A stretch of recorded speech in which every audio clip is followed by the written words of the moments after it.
foi dada a largada desse momento, que é uma espécie de, não sei, uma aceleração assim vertiginosa dos tempos da política, né? Então você vê que ontem começaram as campanhas e hoje a gente já está aí às voltas com esses novos escândalos, as munições dos dois lados vão começar a surgir, né? Eles vão começar a lançar uns sobre os outros, o que tiver para ser lançado.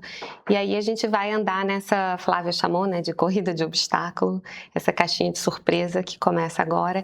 E eu diria que, além do que virá do ponto de vista substantivo, quer dizer, que escândalos virão, né? De que maneira isso vai implicar os candidatos que estão na competição. Além de uma questão de ordem substantiva desses escândalos, eu acho que talvez o que é mais relevante, ou se não mais, pelo menos é muito relevante, é a cronologia dos escândalos. Qual vai ser o calendário dos escândalos? O que vem primeiro, o que vem depois? Porque a gente consegue ver nas pesquisas que os eleitores, aqui parafraseando Maquiavel, né, tem uma memória curta, né? Então a gente vê que o evento Michele, primeiro o evento Dark Horse, depois Michele, impactaram o Flávio, né? E depois a gente vê ele nessa trajetória de retomada. Então, quer dizer, qual é o escândalo mais fresco, digamos assim, né?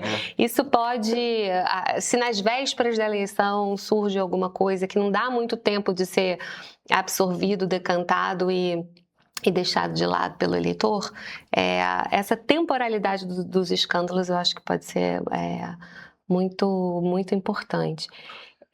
Sabe o que eu sinto? Eu não discordo de você não, Cristina.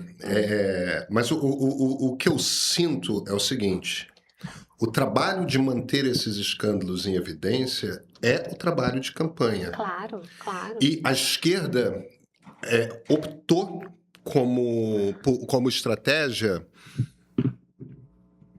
uma coisa meio hands-off, né? Não se fala do assunto, não se trata do assunto, tudo mais.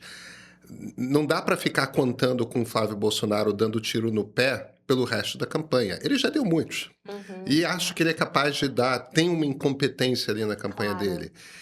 Aí você diz hands-off em relação ao quê? A esclarecimento de escândalo ou a outros tipos de ação que vão impactar? O trabalho da militância nas redes sociais, esse tempo todo, deveria ficar sendo colar o rosto do... Esse trabalho de campanha. Colar Vorcaro com o Flávio, colar Trump com o Flávio, porque isso é bom para o Lula eleitoralmente, colar escândalos de corrupção de toda sorte com o Flávio.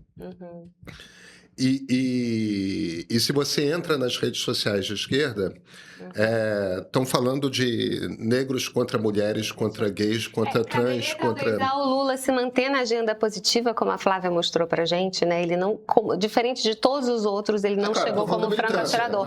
Mas é exatamente isso que eu tô falando. Então, caberia ao Lula se manter na agenda positiva e a militância entrar mais com essa artilharia. Eu acho que é isso que... Sim. Esse é o ponto, né? Posso fazer um comentário sobre a apresentação da Flávia? Flávia, adorei te ouvir, adorei esse seu relato super minucioso de quem estava lá, de quem se queimou toda debaixo do sol. E eu te acompanho na sua percepção de que esse projeto do Lula 4 parece ainda, né, pouco claro exatamente para onde que o Lula está apontando nesse momento, né? Mas eu queria só trazer um ponto aqui que não é uma discordância, tá? Em relação ao que você falou, é mais um complemento. Você mencionou que quando o Lula fala da segurança pública, ele fala a partir de uma chave clássica da esquerda, que é dizer pra gente, olha, que é muito verdadeira, né, diga-se de passagem, o preso custa mais do que o estudante, né? Então essa é uma chave de abordagem clássica e normalmente é por aí que a esquerda sai pela tangente, né, para não tratar, enfim, do tema muito duro de como é que a gente vai lidar com o problema da criminalidade, da violência, etc. Mas esse é um tema, eu acho que é o tema dessa campanha, né? Eu acho que a pauta da segurança pública, que claro, já nos ronda há muito tempo, agora vem com muita força. Eu estava lendo há pouco tempo aquele livro espero não errar o nome dele, Felipe Nunes, O Brasil no Espelho. E ele mostra como a segurança pública, sei lá, 10 anos atrás estava na ordem de preocupação do eleitor, ela estava lá no 3º ou 4º lugar. Quer dizer, ela sempre nos rondou, mas agora ela parece estar lá realmente liderando, né, a conversa na campanha. E é justamente nesse ambiente que essa extrema-direita vai fincando, né, vai ancorando o seu discurso. Então, o Lula, muito longe de fazer concessões a um discurso mais marcadamente punitivista da extrema-direita, apesar disso, ele faz uma pequena referência, breve, mas que eu achei significativa, eu achei uma modulação importante no discurso dele. Ele faz uma menção ele diz alguma coisa do tipo, vamos prender quem quiser, o bandido que disser que é dono de uma favela ou algo do tipo. Isso, né? Isso ele falou mesmo. Exatamente, Ele falou isso, ele falou com muita ênfase, e aí, embora ele não tenha feito nenhuma referência direta ao Bolsonaro, ao Flávio Bolsonaro, como você destacou aqui pra gente, ele faz uma referência indireta, porque ele fala que as armas e as munições cuja compra foi muitíssimo facilitada no governo anterior, elas agora, muito possivelmente, estão alimentando o crime organizado, né? E esse ponto me chamou a atenção, volto ao Felipe Nunes, porque lá no livro ele traz um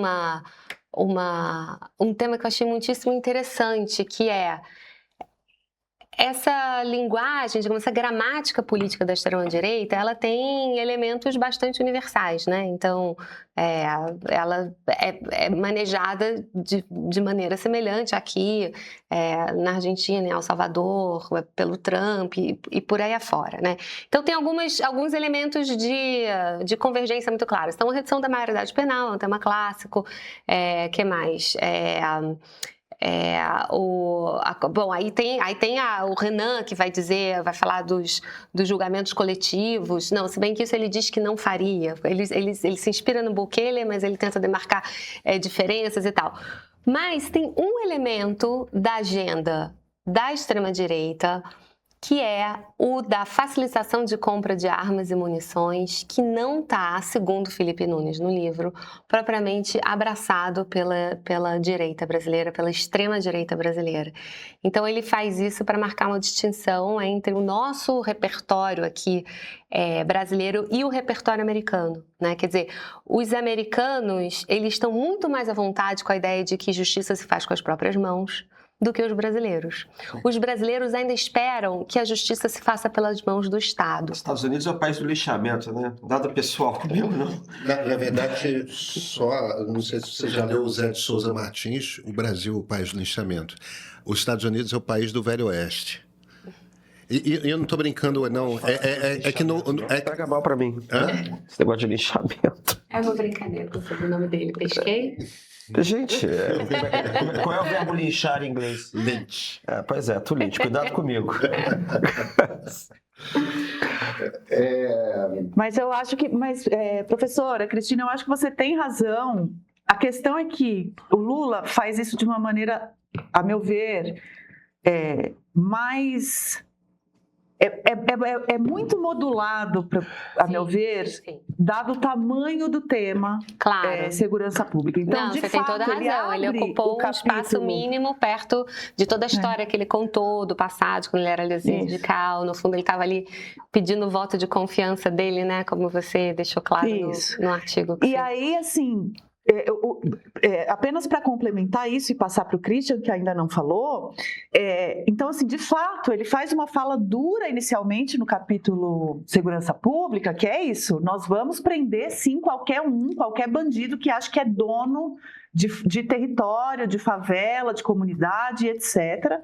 Então, uma conversa bastante direcionada, e por isso que no meu artigo no site do Meio eu reforcei que é uma conversa muito direcionada à classe média baixa, né? Que não trata do medo de andar com o celular na rua em Pinheiros, trata muito mais de uma população que está subjugada pelo crime mesmo e sente esses efeitos rotineiramente, de maneira muito mais invasiva, mas não é como se o problema estivesse limitado ali, a gente sabe, né? Aí no Rio, eu não sei, eu estive aí nas minhas férias e tive a impressão até que eu podia tirar o celular da bolsa. Em São Paulo não dá mais.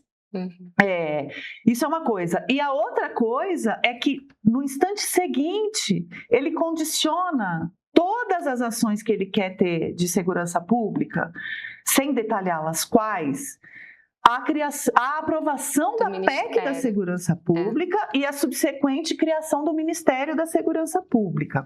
E isso já empata uma agenda condicionando, né, desse jeito, a meu ver, num momento de lançamento de campanha em que o discurso poderia estar mais engatado em algum tipo de plano e tudo mais. Para concluir, ele fala ali o seguinte: eu e o Alckmin vamos apresentar o nosso plano daqui 2 semanas, sendo que o plano foi protocolado no TSE junto com a candidatura, com o pedido de registro da candidatura. É claro que a gente sabe que esse tipo de processo de construção de plano de governo, ele é algo que acontece ao longo da campanha também. Ninguém protocola um plano de governo prontíssimo, ou corre o risco de fazer como a candidata do Democracia Cristã, que pediu para o ChatGPT um plano de governo só para correr com o registro e publicou a estrutura de um plano de governo sugerida pelo ChatGPT. E aí, enfim, não foi o que nem Flávio, nem Caiado, nem Lula fizeram. Eles têm alguns pontos ali, mas está longe de ser um plano de governo de fato, né? Agora, ainda assim, me parece que existem alguns pontos-chave a serem debatidos, e até a gente foi cobrado aqui no chat de voltar a falar de Lulinha, de Marcola e tudo mais, mas fiquem aqui conosco, porque o programa ele é longo e ele tem fôlego, e a gente está só passando primeiro pelo que aconteceu ontem para entrar no mais quente, e vamos entrar em seguida. Me parece que a essa altura, 2 ou 3 pontos-chave do plano tinham que estar sendo martelados já na cabeça do eleitor, principalmente para um candidato cujo ponto fraco é a segurança pública / a fadiga de material. Então, se você é acusado de não apresentar coisas novas, especialmente numa área da segurança pública, por que não já chegar com uma novidade nesse aspecto, né? Então, foram esses os pontos que eu destaquei. O Meio começou com a newsletter que chega na sua caixa de entrada com as principais notícias do dia. Sabe qual é, né? Aquela que você lê em 8 minutos. Depois a gente evoluiu para os vídeos aqui no canal do YouTube. São as análises e programas que mais tarde foram adaptados para áudio, com os podcasts que você pode ouvir lavando louça, na academia, na fila do mercado, cozinhando. E a barra ficou mais alta, porque chegamos às produções audiovisuais com qualidade de cinema em um streaming próprio. São séries e documentários originais e um catálogo exclusivo para eles, os nossos assinantes premium. É assim que o jornalismo do Meio vem crescendo para caber no seu dia, do jeito que fizer sentido para cada um dos nossos leitores se informar. Conheça nosso acervo premium e faça parte de uma comunidade que não apenas consome notícia, mas analisa o que está lendo, ouvindo e assistindo. Assina o Meio Premium.